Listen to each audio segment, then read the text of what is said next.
This podcast is part of the Democracy Group.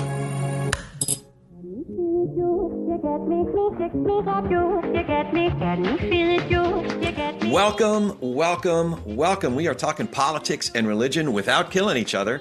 I am your host, Corey Nathan, and it is an honor to be a part of the Democracy Group. That is a network of podcasts that examines what's broken in our democracy and how we can work together to fix it. And apropos, we have a guest that will help us diagnose and prescribe just that very problem. So also remember, before we get started, remember to subscribe or follow depending on your app. And of course, I love those ratings and especially those reviews. The reviews in particular really do help. I'll put a link in our show notes to make it easy for you to do just that. Writing the review and all of it helps get the word out so more people can participate in the conversation like the one we're having today with Dr. Danielle Allen. Professor Allen is James Bryant Conant University professor at Harvard University. She's a professor of political philosophy, ethics, and public policy, and director of the Democratic Knowledge Project and of the Allen Lab for Democracy Renovation. Outside the university, she is co-chair for the Our Common Purpose Commission and founder and president of Partners in Democracy, where she advocates for democracy reform to create greater voice and access in our democracy and to drive progress towards a new social contract that serves and includes us all. Now, before I hit record, I shared with Dr. Allen that we're almost exactly the same age. I'm feeling really intimidated, I have to tell you. You get a lot done in those same amount of years that we've been walking this earth. How are you doing? Are you tired or how's it going? Oh, you're so sweet, Corey. No, thank you. Well, first of all, just thank you very much for having me on your show. I'm looking forward to it. I love the tagline, talking about politics and religion without killing each other, the two forbidden topics. And here you are diving straight into them. So that is excellent. This age of AI has made avatars possible. So I feel like my answer to your question is just, I was an early adopter of avatars. So that is a part of the secret. Yeah, just even some I forget where it was that you were describing it, but just even fitting in, walking the dog and, family stuff and as a mom and, Right. you managed to fit it all in. So speaking of family, I thought that might be a good place to start. I am fascinated, as you describe in a couple of different places that I've read, those conversations where when you were growing up between your dad and Aunt Rosalind. So I was specifically curious for ways that you understood that they were striving for the same goals, but also they were obviously very, very different. I'd love to hear a little bit more about your dad and Aunt Rosalind. Sure. No, I'd be delighted. So yes, I grew up in a super civically engaged family, a big extended family. My dad had 11 brothers and sisters. They had all grown up in northern Florida on an island called Amelia Island, just a little bit north of Jacksonville. And about half of those 12 kids made their way to Southern California in the late 50s and early 60s. So that's another one of those migration stories as people were trying to leave the Jim Crow South and find true freedom. So they were all really, as I said, civically engaged. But what was striking was that they really were engaged across the political spectrum. So there was this one amazing year, 1992, when my Aunt Rosalind was on the ballot for Congress in the Bay Area for the Peace and Freedom Party. And in the very same year, my dad was running from Senate from Southern California as a Reagan Republican. So this wasn't, surprising because my whole youth, my whole childhood had involved family dinners and holiday dinners where the two of them would be kind of going at it, hammer and tongs. And my dad was a professor. He's now a retired professor. Always very professorial, sort of super skinny, smoking a pipe smoke curling around his head. My aunt, in contrast, was a big woman. She was a social worker, an activist, and gay. She was partnered with a woman from the 70s, sort of pretty early point before, marriage was legal for all couples, and had this huge belly laugh. And they just had these huge debates. They would go back and forth between whether or not, market liberties or public sector investment was the right way to approach solving a particular problem. Or was it about civic virtues as a way to live a good life, or experiments in living, on the other hand? So there was this real sort of tug of war. But what was striking about the tug of war to me as a young person was just how committed they were to each other. That was sort of the first thing, just like this sort of deep human commitment. They always had each other's back. That was always clear. It didn't matter like what kind of trouble was just coming up, ordinary life trouble. They were there for each other. And so as a kid, I figured, I had to kind of really reconcile these things. They were so obviously tethered to each other and yet also so intense in their disagreements. And it was sort of focusing on those two things that brought me to see that, they'd both left the Jim Crow South. They both had a real clear picture of empowerment as what the goal was, not being subject to the terror of somebody perhaps jumping out from a tree to lynch you or something like that. So being free from that genuine kind of fear of domination. So they shared that. And so empowerment was this kind of central goal. And then they just had very different policy visions for how best to support and pursue that empowerment. It's encouraging to know, as you describe it, they were committed to each other, or always had each other's backs, and yet the way to arrive at shared goals could be so different. I'm curious, in your engagement now, your civic engagement now, how it's almost a given that. Maybe not. It's within families, because so many families are fractured. You describe a loving spirit, debating with a loving spirit. But whether it's within our families or even in our neighborhoods, in our communities, it seems harder and harder to do that. So how do you maintain that sort of loving spirit as you describe it, or just being neighborly with those?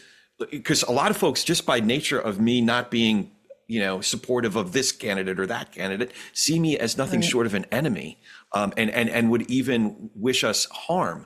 How do you maintain a loving spirit in that context? Well, I've learned to keep a loving spirit through trial and tribulation, really, and realized that a loving spirit was something that I needed for my own sake. So ultimately, maintaining a loving spirit is a selfish act, selfish in the right kind of way, I think. But in my case, what really happened is I found myself subjected to just a ridiculous amount of incredibly nasty email coming over the transom. Just all kinds of things. You should be ashamed of yourself. You're despicable. How can you sleep at night? What kind of human being are you?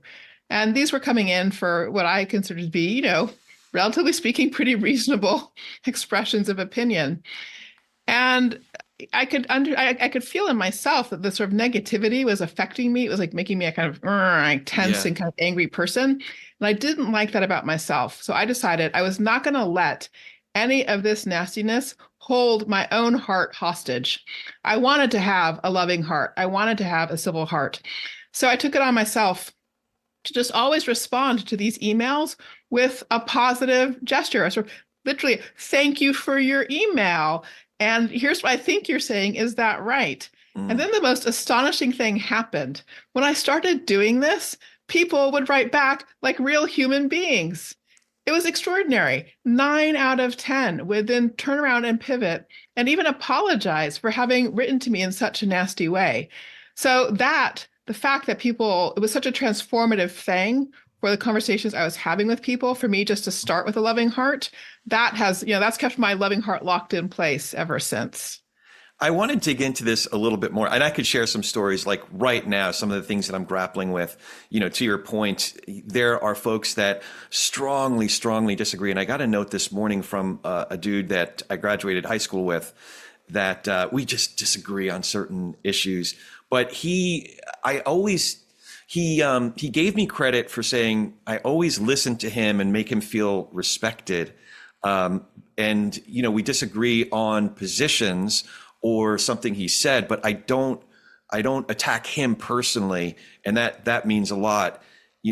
So do you have certain practices to help you stay at peace or an even keel? Like I started meditating for the first time in my life a couple of years ago, and that's really like changed my brain. But do you have certain practices? Is walking the dog your thing, or are there other things that help you not like react and add to that animosity?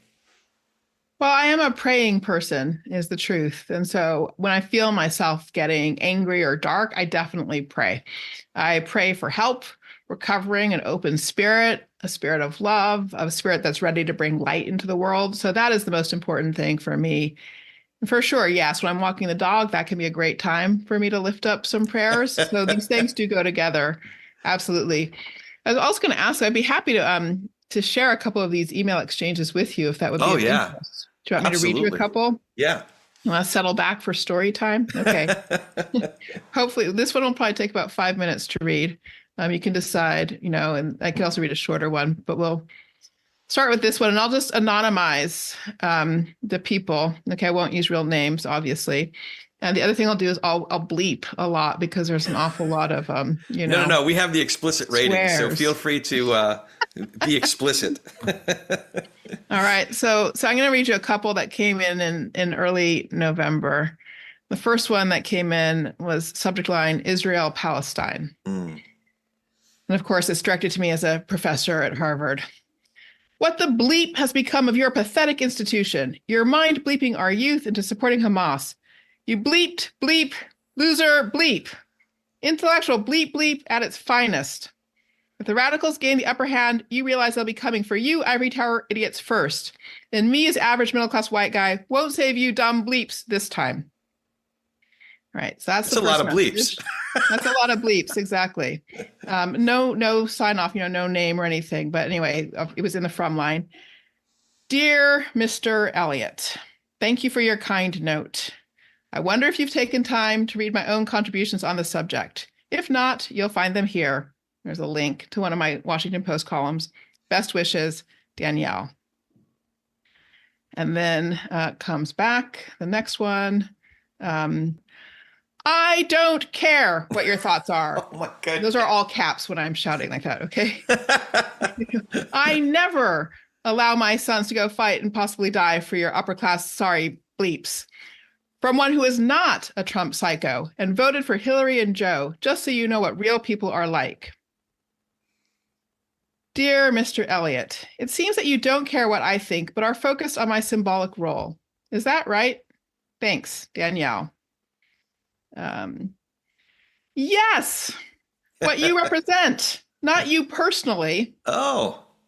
A completely out of touch Harvard elitist who thinks the silent majority will stay silent indefinitely. I don't want a messed up future for my progeny. My progeny being the average middle class Jane Doe and John Doe, who always pay the price most dearly for the poorly thought out social engineering plans of the upper class. We pay in blood for those mistakes. I don't want my children or grandchildren paying in blood one day in the future for know-nothing intellectuals who encourage sleeping with the enemy. This is the most basic form of good and morally right versus bad and morally wrong, period. If a tenured Harvard professor can't understand this, then we're heading down a dark path. Your colleagues have promoted this gray area morality code for far too long, and now our young people are stuck in a fog of your making, a fog that will demand more from them than their young hearts can ever imagine. Dear Mr. Elliott, I'm glad I've understood you correctly. Thanks for letting me know. I'm also so glad that in this last message, you've dropped the use of swears. I have to admit that I never really enjoy it when people swear at me. I really appreciate hearing your thoughts without swears in them. At any rate, I get that you see that your children's lives are being messed up by social engineering elites. I often complain about the problem of elite technocrats not paying any attention to how their grand ideas actually affect the lives people have the chance to leave. I do know that this is a problem of the place where I sit. I agree with you. In your message below, you wonder whether a tenured professor can understand the difference between right and wrong. What would you think of making a judgment about this tenured professor, the one you've written to, by reading the Washington Post column that I wrote on Israel and Gaza? Here it is. Link again. Thanks, Danielle. Danielle, I finally read your article. Thank you for sharing. It reaffirmed what I want to be, but often fall short of being, especially when dealing with such sensitive, emotionally charged issues. My apologies for the bad language.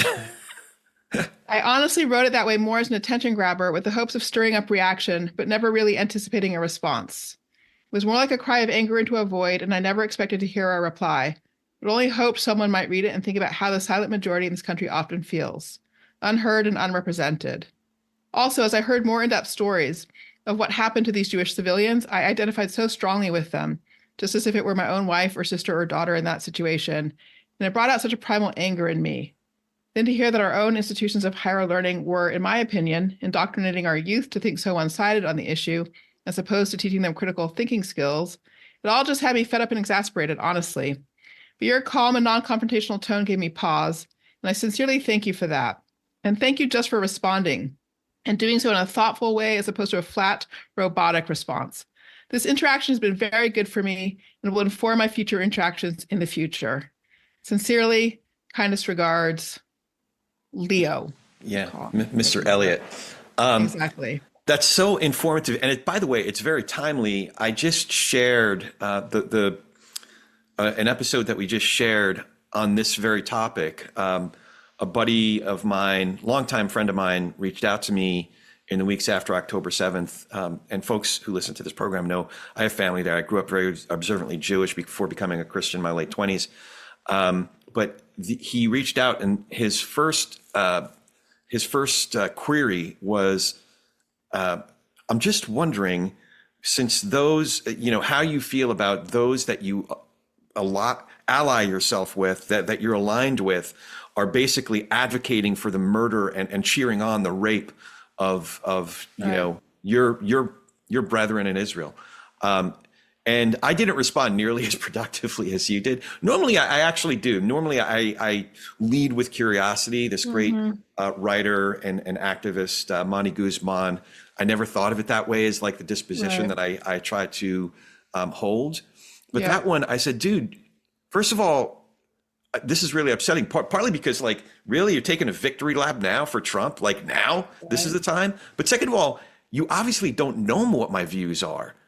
So that guilty by association thing, I didn't disarm him nearly as productively as you did, and it only got elevated over time. So I give you, especially on such a charged issue, it's amazing how each response that you received from him was one step of de-escalation. The other thing that strikes me about what you shared is that, I've been stretching and reading some of your longer written work, like the last year's book, Justice by Means of Democracy, which not is beach reading that. No, no, but it's important because it's accessible enough for a relatively uneducated guy like me. It is hard, but it's accessible enough. But it's a different kind of writing than you do, say, for the Washington Post. Yes, it is. That's right. Yeah. And then I recognize some of that creeping in, even on some of the endeavors that you're involved with, where I don't know, for some reason, one of the mission statements or something like that, it's the word gnarly was used. I'm like, oh, cool, that's all right. She's talking to me now, or messed up, as you said to Elliot, if we so-called Elliot. So there's a lot there. Before we move on, I wanted to tell you about something else that's important. Money. Specifically your money. In all seriousness, I wanted to tell you about my advisor and my friend, George Meza. George runs Meza Wealth Management. And with George, it's not just about money. It's about helping us manage our present and plan for our future. And unlike a lot of other firms out there, George and I actually have a relationship. He knows me, he knows my family, and I know his wonderful family. I also know his firm and the incredible team he's put together, from his chief investment officer to some of the other great people in his office, like Jessica, their head of operations, that are always there to help me and with all aspects of our portfolio. You see, the thing is, I got a lot going on. I guess we all got a lot going on, and I don't have the time to watch our investments all day, every day. And even if I did, I don't have the experience and expertise that George's team collectively has. So we get the entire Meza Wealth Management team, all their expertise and all their integrity. And again, it's based on George knowing me personally, knowing my goals, and even the kind of risk that's appropriate for me to take, which, by the way, could change from one season to the next. And they're on top of all of that. So if you want George Meza and Meza Wealth Management to be on your team, just visit their website, mezawealth.com. That's MEZA wealth.com, www.mezawealth.com. And that will also be in our show notes, so you can check that. And now, back to our show. One other thing I did want to ask you about, as I was learning more also about your family's history, that was one of the things that came to mind just this week when I was thinking about that negative interaction that I that I had. So many go well, so I should say that, but we do have a Right. negative bias But it's typically. hard. No, exactly. Just sorry to interrupt you briefly, but Yeah, being able to maintain that loving spirit, as you asked, I can see why you asked about it because it's hard, it right? is. And you have to maintain it through trial and tribulation is the truth. Yeah. And for that, one needs help. One needs all kinds of external supports in order to do that. See, yeah, and one of the things that I wanted to ask you about is kind of a long way around the barn. Sorry about that, but I did want to respond to that, to what you read, is your family's history. You talked about your dad and your Aunt Rosalind, but it goes further back than that. I think your great grandparents on your mom's side, your grandfather and your dad's side, like you have people, you got family history. Would you mind sharing some of that? Sure, no, I appreciate it. So I am, notably obsessed with democracy. Yeah. That's a thing it's kind of hard to miss about Danielle. Danielle cares about democracy. Okay.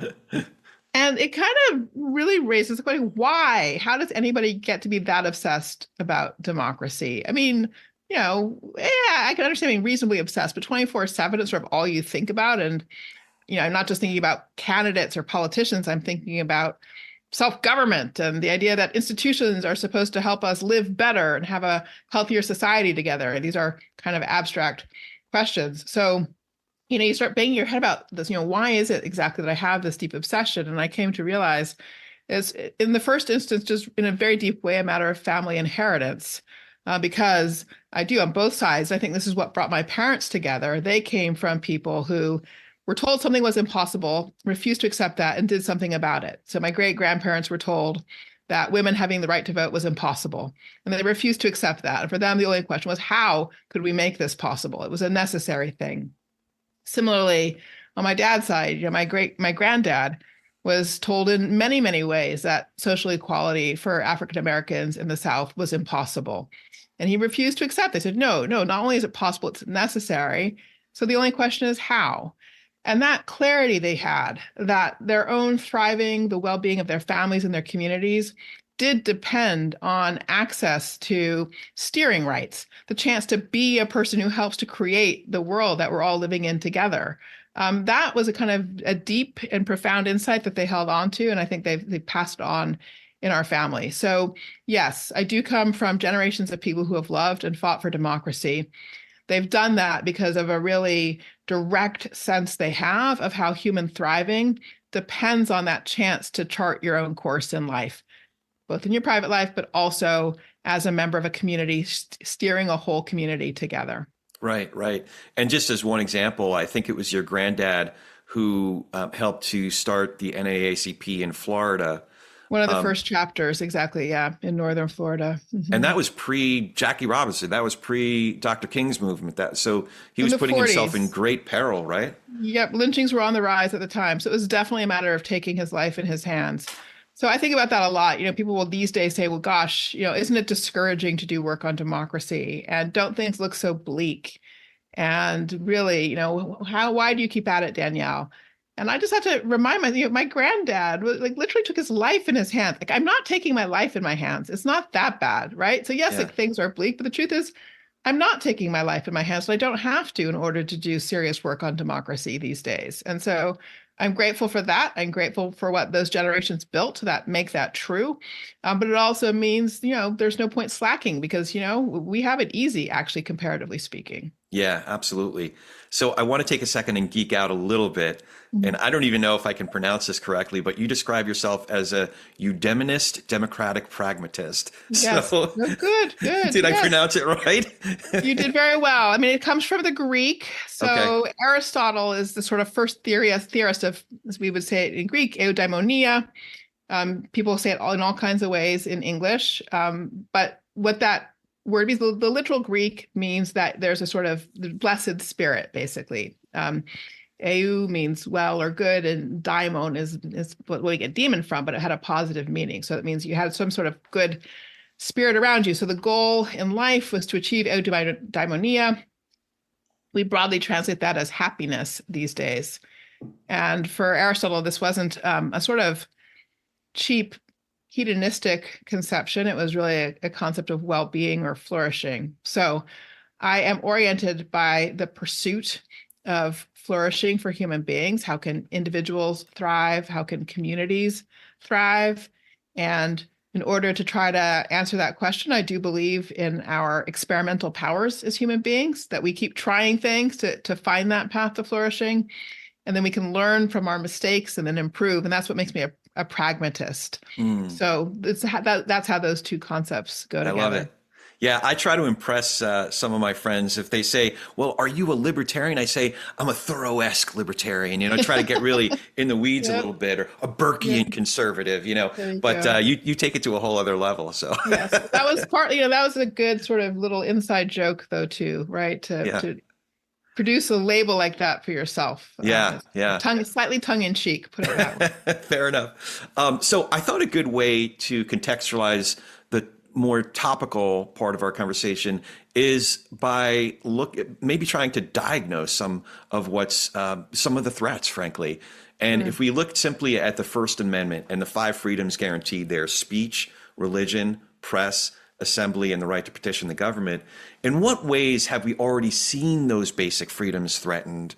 And in what ways, not to get you caught up in the day-to-day news cycle, but in what ways do you think these 5 freedoms can be further deteriorated, not just under a second Trump term, but you do a lot of work on our civic education, our civic engagement. So not just that individual, but us as a polis, how can it further be deteriorated?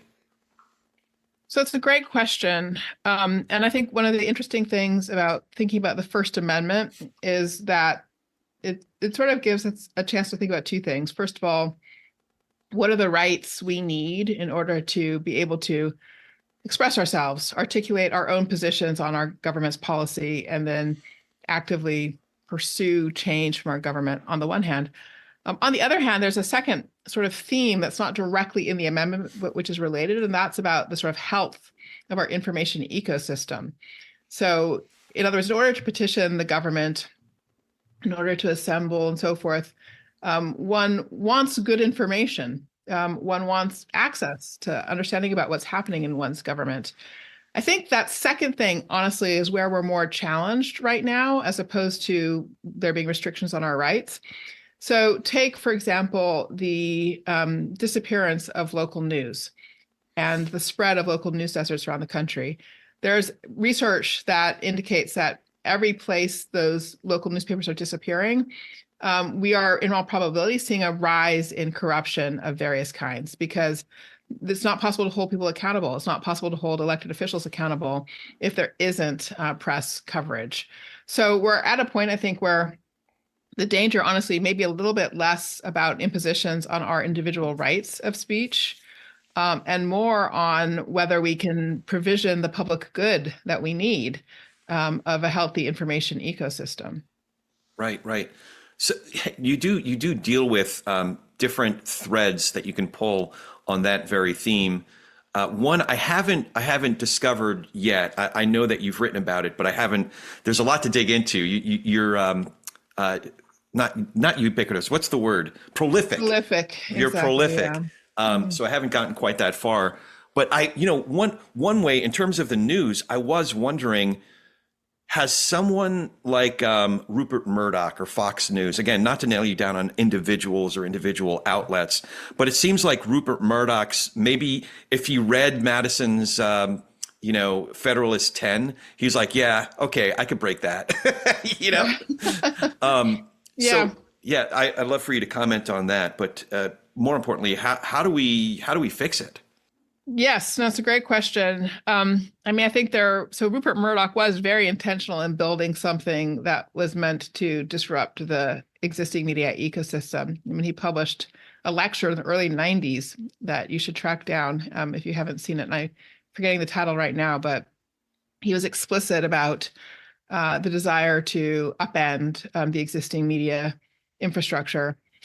His motivation, as he described it, was to meet appetites he saw, in the world that were unmet by the traditional media infrastructure. He believed there was a big market in that. In that early lecture, the motivation seemed honestly to be primarily economic, but it was definitely, an economic motivation at the expense of social health. So economic motivation trumping questions of community well-being and the like. So I think that's a large part of the story of media, not just Murdoch, but over the last 30 or 40 years, is that the commitment to outrage, to anger, which drives revenue, has trumped questions of what's actually good for society. Right. So that's one theme. Secondly, there's the accidental breakage created by social media. And there is just a really simple idea that, when our representative institutions were designed in the 18th century, there were a few different premises to what was supposed to make them work. And one of the premises was that geographic dispersal was actually supposed to help them work. Right. The idea was that, that it would be hard for people with extreme views to find each other. Yeah. So they would have to go through representatives to get their views into the public sphere. So there would be this filtering process that would happen that would keep extreme factions from forming. And social media disappeared, obviously, geographic dispersal, right? So folks with extreme views can find each other super easily. They can coordinate. They can get their views into the public sphere. They can capture elected offices and things like that. And that's incredibly destabilizing for us. So that's really where I see our greatest challenge. So I was fascinated by that because I hadn't put it in that, I didn't historically contextualize that way, that the geographic dispersal provides a very natural topographical filter for our freedom of speech, frankly. I've wondered, and this is my cynic, I've wondered with, if you read even 3 or 4 comments to the typical, column in the Washington Post, you would think, I'm really questioning my belief in the freedom of speech now. I see. That's where your question was coming from. Yeah. Well, sort of. I mean, so, I mean, how do we do that? Do we have to issue freedom of speech licenses the way we have driver's licenses or, So no. So I do think it's an interesting and hard question because basically what we're saying is there was a structure in the very beginning where freedom of speech was empowered, but at the same time, there were brakes. There were natural brakes on it. And now the brakes are gone. And so we are seeing, everything that crosses through anybody's mind is suddenly in the public sphere. And obviously not all of it is meritorious. So what do we do about that? What does it mean when we're swimming in lots of non-meritorious stuff? And to some extent, I think we do need to redesign some brakes, but we can do that without actually limiting freedom of expression. The redesign that I like best is ranked choice voting. Yes. So this is when, when you go to the polls, instead of voting for one person, you put your first choice, your second choice, your third choice, depending on the election, however many choices. The advantage to this is not just about how it changes my voting experience or your voting experience. It's also about how it changes the experience of a candidate. So imagine if you're a candidate running for office, and now when you're out there on the stump, you want to be all those people's first choice vote, but you want to know what? You want to be other people's second choice vote too. Right. So suddenly it doesn't help you to demonize your opponent. In fact, you might even go knock on the doors of some people from the other party than you, just because you actually want to be a second choice for them. Right. So that changes the incentives you have for how you're campaigning, for the messages you're putting out there. That teaches all your supporters a different way of engaging with people who support a different candidate. And so you see, we can change the quality of what is articulated in the public sphere without actually limiting anybody's opportunity to express themselves. So I loved that part. I think there was maybe one of the columns last year in your series that you, by the way, I'm going to try to figure out which of, maybe it's just the first column that I'll link to so folks can follow there are 9 or 10 that you wrote last year about this. But there was one that dealt with some specific examples. And I loved how you pointed out 2022 Alaska. Right. Great example where the member of Congress is a Democrat as opposed to Sarah Palin, who we could say, especially at this point, has evolved into quite an extremist. Right. Or the Senate, Senator Murkowski is a right of center Republican. As opposed to some of the extremists that were going to try to primary her. But Alaska, now what particular type of, it's not necessarily it's not an open primary. It's a ranked choice candidates. voting. Well, so in Alaska has a beautiful model. It's a hybrid model, really. Yeah. So The first stage of it is an all candidates primary. Right. No more party primaries. All the candidates with their different party labels run on the same ballot. So you step into that voting box and you get a ballot and you can pick a Democrat or a Republican or an independent or a Green. All those choices are together in one place for you. You pick one on that first primary ballot, and then the top 4 vote getters go on to the general election. Then when you get to the general election, that's when you rank your first choice, your second choice, your third choice. And it's an instant runoff. Okay. Right. Nobody gets over 50%. The bottom person drops out, and their voters have their votes reallocated to their second choice selections. Right. Yeah, and there's 50 different experiments happening right now. I live in California, and it's often referred to as a jungle primary, but I forget the way that you described it. It's a much better description. All candidates primary. And all candidates primary. Yeah. Mm-hmm. Yeah. And so the Alaska model is 2.0 on the California model. Okay. All right. Terrific. Right? Because California, you guys just take 2 people forward. There's some problems with that. So 4 is better than taking 2 forward. That's true. Yeah, I could see that. Even just in my House district, it ends up becoming the Republican and the Democrat. And yeah, it's not perfect, but hopefully some of these experiments will, trickle up, if you will, to the federal level. I did want to ask you about the Democratic Knowledge Project.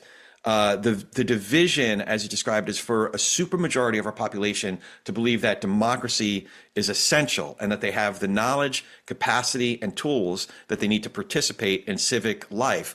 That's an inspiring, although big, it's an ambitious vision, but it indicates that we don't currently have a supermajority. So in your experience, where are we now and how do we get there? Yep.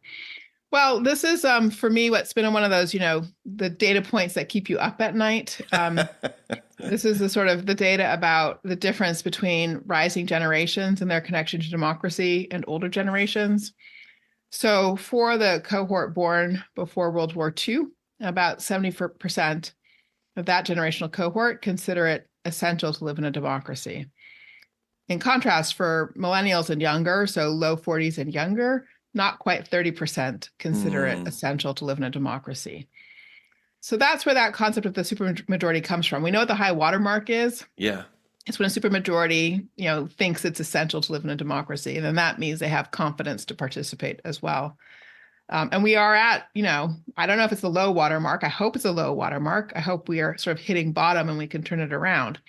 But that's basically the idea and the goal, that for rising generations in particular, we need to reconnect them to our democratic institutions.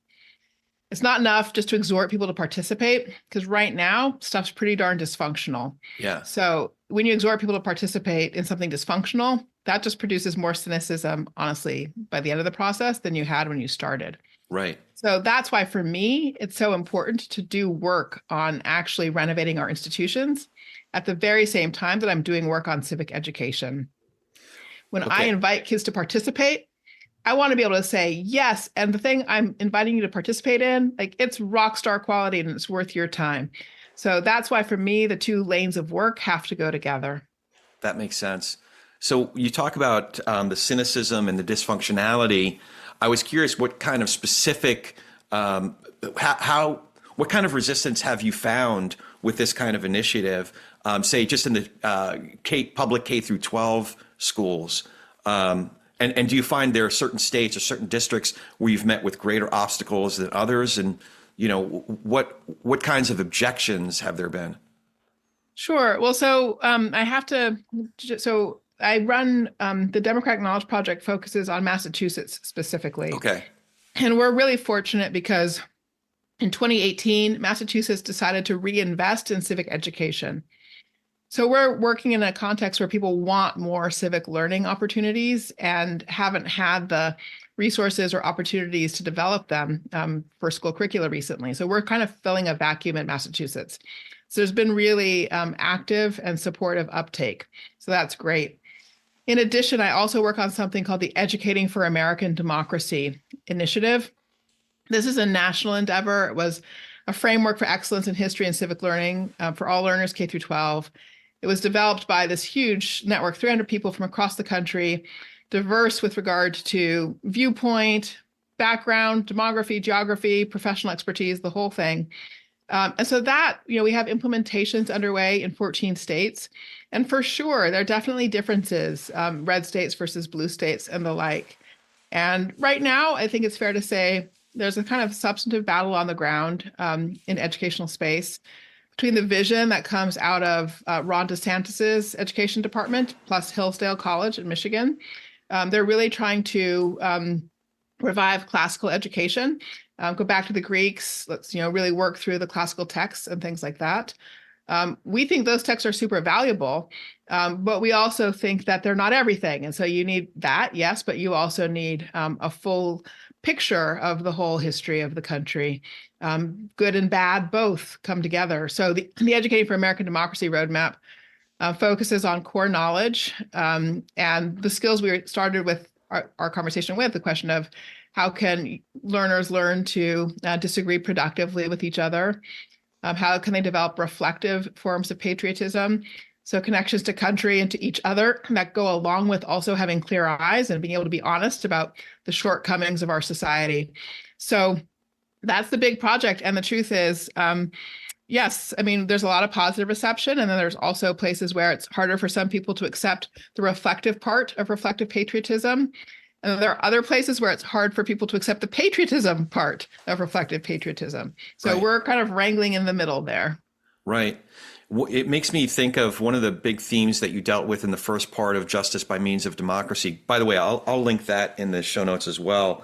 But one of the big themes is the imperative of protecting our differences without domination. Mm-hmm. And it seems that a lot of us are trapped in this, I'll call it binary thinking, that because of our differences, therefore we must dominate.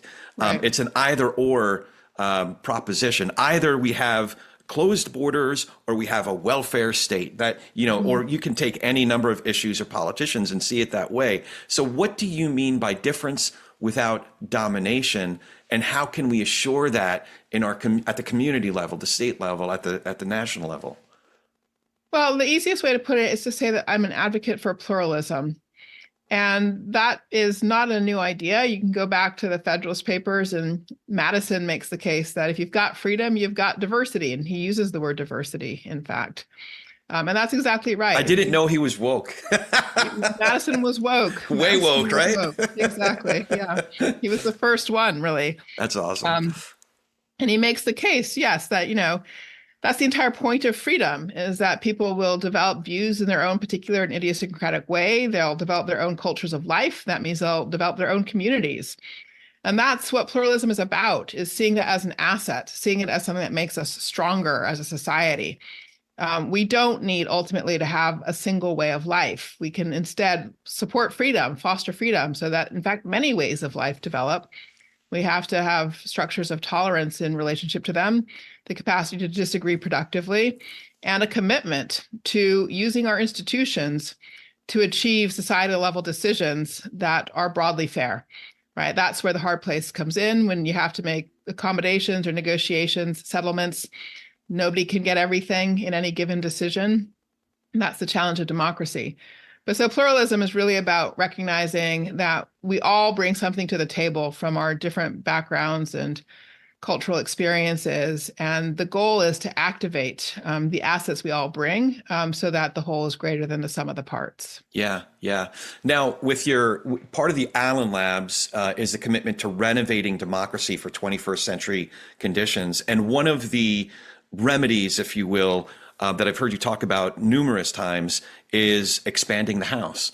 Yes. So I'd love for you to take some time to talk about, number one, what specifically would expanding the House address, but also as soon as I read it, I'm like, yes. But have you met today's Congress? Like, how do we get that done? Right, exactly. And do we really want more of them? Yeah. So yes.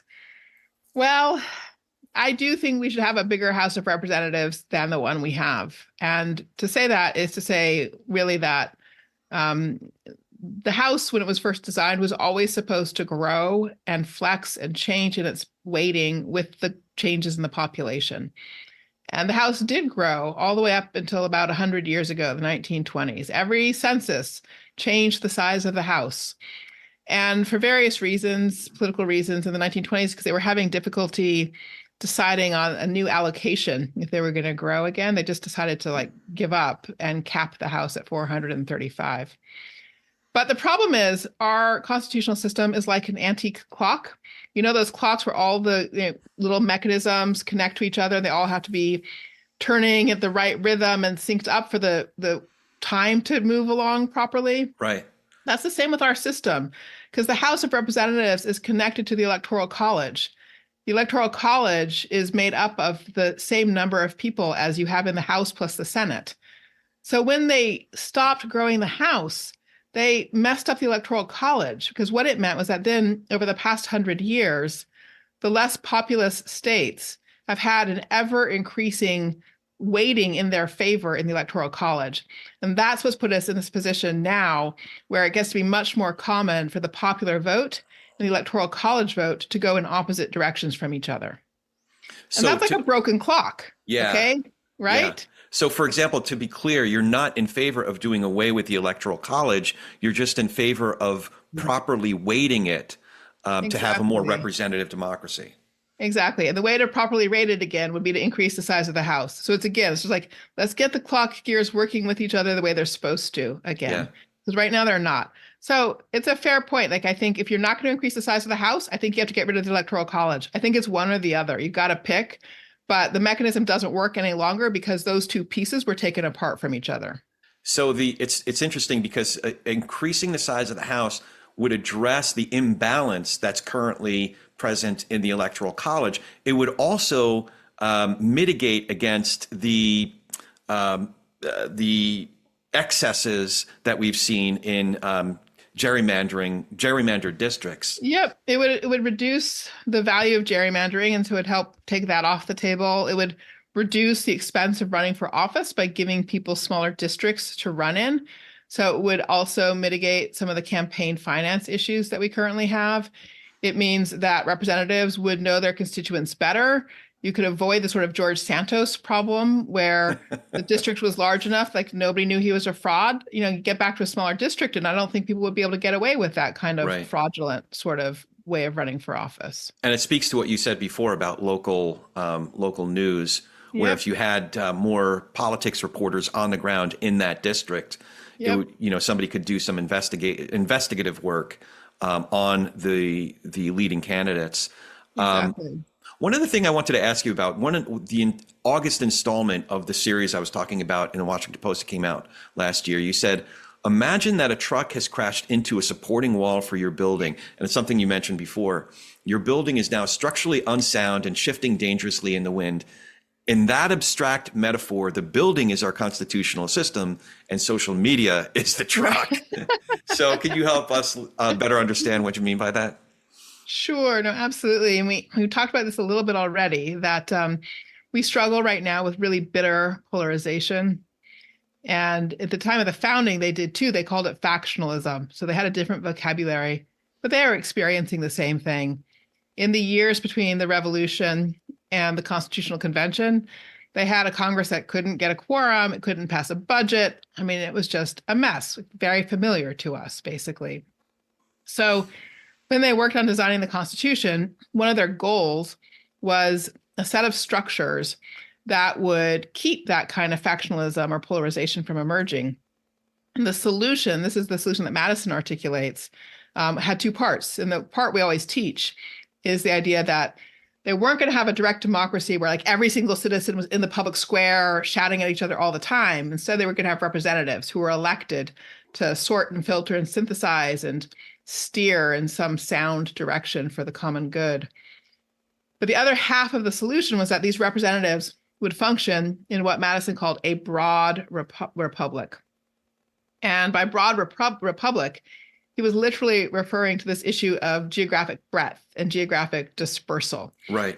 So we're back to this theme where the whole idea was that representation was going to work because people were going to be spread out and split up by mountains and rivers. And so if they had extreme points of view, they weren't going to find each other. They were going to have to get them through representatives.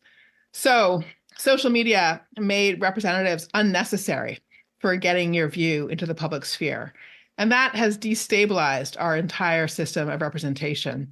And then when you connect that to things like gerrymandering as well, you find that it's a sliver of the electorate that actually gets people elected into office. And not only that, but that sliver can be fueled by coordination among small numbers of people with extreme views facilitated by social media. So it's really a whole kind of alternative structure of, doing agenda setting work and acquiring steering capacity that's in many ways outside of our structure of representative institutions. And so now we have a kind of combat between the work you actually do through the institutions and the work that can be done through social media structures. And that's, I think, a lot of why everything feels so unstable, is because it actually kind of is unstable. Yeah. And so we have some design questions to tackle. Wow. Yeah, I can understand why you would be thinking a lot about AI and how, at the very least, we need to maybe hit pause so that we can better understand the implications and understand the technology so that we can create better, roads for all of us to drive on in our civic life. Speaking of which, friends of mine who are designers and photographers have portfolios that include an array of their creative work. And some friends who've done well financially have stock portfolios, the smartest ones having diversified portfolios. You talk about engaging in a civic portfolio. So can you describe what you mean by that and how each of us might think of our own civic portfolios? Oh, thanks so much for that question, Corey. I love it. So we talk a lot about work-life balance, and we all know how important that is, right? You got to keep work in a certain set of hours and have space for walking the dog and family life and all of that. I'm really an advocate for achieving work-life civic balance. I think we need to have that time we spend with others that's about shaping our society. And that's a little bit different from private time. And I think we need, I think we need to bring more intentionality to having, a universe where we can all have a work-life civic portfolio. That partly means we got to get more time away from the workplace, right? Just so we can make time for civic life. But then there's the question of what do you do with that civic part of your portfolio? And right now I'm an advocate for, yes, pitch in with elections, pitch in for your candidates. And in addition, give some thought to the places where you can help make our institutions more functional, where they can be stronger. So in California, there's an organization called Cal RCV, for example. It's advocating ranked choice voting. They need volunteers, they need donors. They need people who can go around and spread the message on their behalf. So there are jobs to do right now in the world of democracy renovation. And that's what I really encourage people to see and consider sort of adding to their civic portfolio. Absolutely. And that's part of why I'm doing this and getting to talk to some of our local representatives, state representatives. I'm always a sucker when one of the candidates says that they're going to be a part of the Problem Solvers Caucus in the California State Legislature. So I have the TP&R question. We've been talking about it the whole time, but I just want to put a point on it. What do you think each of us can do to be able to share space with, have better conversations with, perhaps even nurture relationships with people across our differences? So people who have different backgrounds and beliefs than we do, who get their news from different sources than we do, how can we do better at talking politics and religion without killing each other? Or is it even possible? Yeah, no, I appreciate that. So I'm a fan of a book called Never Split the Difference.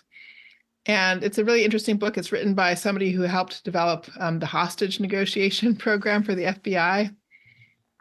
But it's actually, I think, one of the best resources that we can have for learning to have those conversations you just described.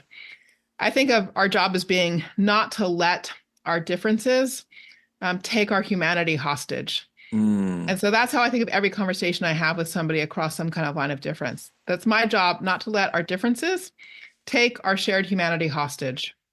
So I see every conversation as a negotiation for shared humanity. And the way you do that is you listen empathetically, you mirror back, you check whether you've heard the other person correctly, whether you've understood them before you respond to them. If they've done something that crosses a line, you name it. So for example, in my email to Mr. Elliott, when I said, I never do like it when people swear at me, right? I need to let him know that he's crossing a boundary there in terms of what it takes to preserve our shared humanity and so forth. So I think for me, it's going to sound paradoxical, but I rely on hostage negotiation techniques to ensure that we do not let our shared humanity be taken hostage. I love that. And you're resonating with certain themes that we've talked about on this program. In particular, I mentioned to you before we hit record that David Brooks, his most recent book, How to Know a Person, talks a lot about that. The Braver Angels talks a lot about truly listening and then mirroring back to folks what you think you heard them say. So that's an important part. But also what would have been helpful for me in this interaction that I shared with you earlier was being clearer on my own boundaries. Right. And letting someone know still a neighborly way that they've crossed that boundary, but to be clear about it nonetheless. Yep. But I love that, not to let our differences take our humanity hostage. That's fantastic. So do you have any questions for me? Gosh, I appreciate that, Corey. I have so many questions for you. I'm sure we could talk for another hour, to tell you the truth. So, well, for starters, I know I gave you a lot of lengthy answers, so I apologize for that. But I guess I'd love to know, you're clearly thinking hard about the health of our democracy. Where do you see the opportunities, the green shoots emerging? Oh, that's an interesting way to ask that question. The green shoots, and I love that image because it means it's acknowledging that there's turmoil, there's trouble, right? But through that trouble, we do see green shoots of opportunity, the green shoots of new growth. And I shared one just a second ago. I think I'm encouraged. I don't know if it's still Josh Gottheimer and on the Democratic side and Brian Fitz on the Republican side. I don't know if they're still the two heads of the Problem Solvers Caucus. But that caucus is encouraging. I'm always rooting for them to assert their collective voice in the Congress. Because if we could have, 4 or 5 or 3 or 4 extremists basically hold the rest of the House hostage, we certainly could have 20 or 30 or 40 problem solvers, not take the House hostage, but assert a common voice and a common purpose. So when a local candidate for our state Senate said that she was one of the founders of the Problem Solvers Caucus in this California state legislature, and now she's running for state Senate, I was a big fan. But also, I think more broadly, not just in politics, but in our culture, I'm seeing more organizations, more programs emerge. A good friend of mine is a woman named Liz Joyner, who started the Village Square, I think in 2006 in Tallahassee. And she, when she first started in that work of getting, liberals and conservatives together and having healthier conversations, she was one of a very small handful of groups that were doing that kind of work.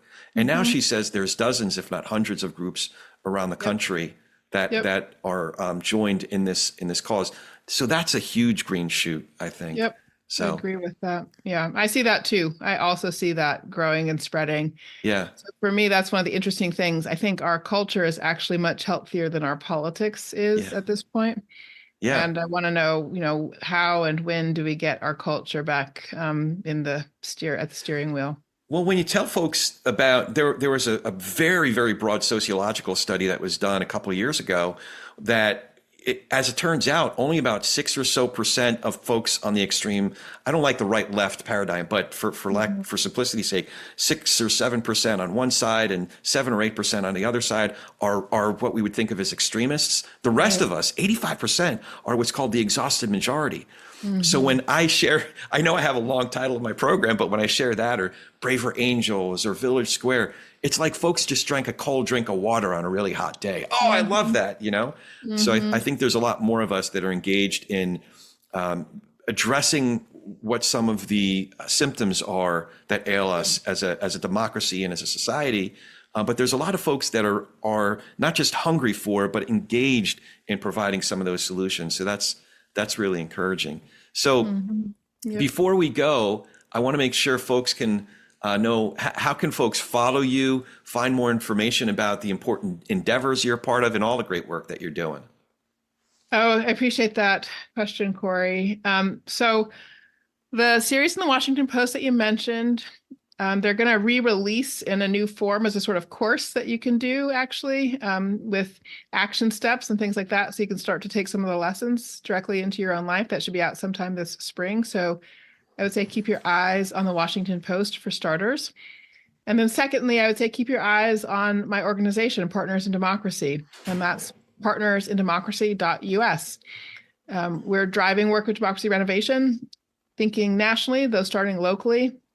Currently, our work's in Massachusetts and Ohio, but we have some models for how we do the work. We both reconnect people to their civic power, experience, and responsibility, and then also work to transform institutions so that they're more responsive when people flex those civic muscles. So would be delighted to have people follow along both of those two points of contact. Oh, that's great. I'll be sure to put the link to the Washington Post series as well as partnersindemocracy.us in the show notes, so it's easy for folks to follow. I know we covered a lot, and I just like you, I'd love to have you back when the time's right. But is there anything important you'd like to add before we close? No, just thank you so much, Corey, for your thoughtful questions and the passion that you're bringing to this conversation. It's inspiring. Danielle, this is a real treat for me, and it's an honor. It really is, because you're so out of my league, and you graced us. You graced me with this hour plus has been a real treat for me. So thank you so much. We're in the same league, the Citizens League. So the Citizens League, I love it. One for all and all for one. All right. You bet. You bet. Okay. And as always, if you dig what we're doing here, remember to follow, rate, and review, and tell a friend about what we're doing here. We're really easy to recommend. It's politicsandreligion.us. That's politicsandreligion.us. Or you can find me online at Corey S. Nathan. That's Corey, S as in Sam, Nathan, at Corey S. Nathan. Now, go talk some politics and religion with gentleness and respect, and have a great week.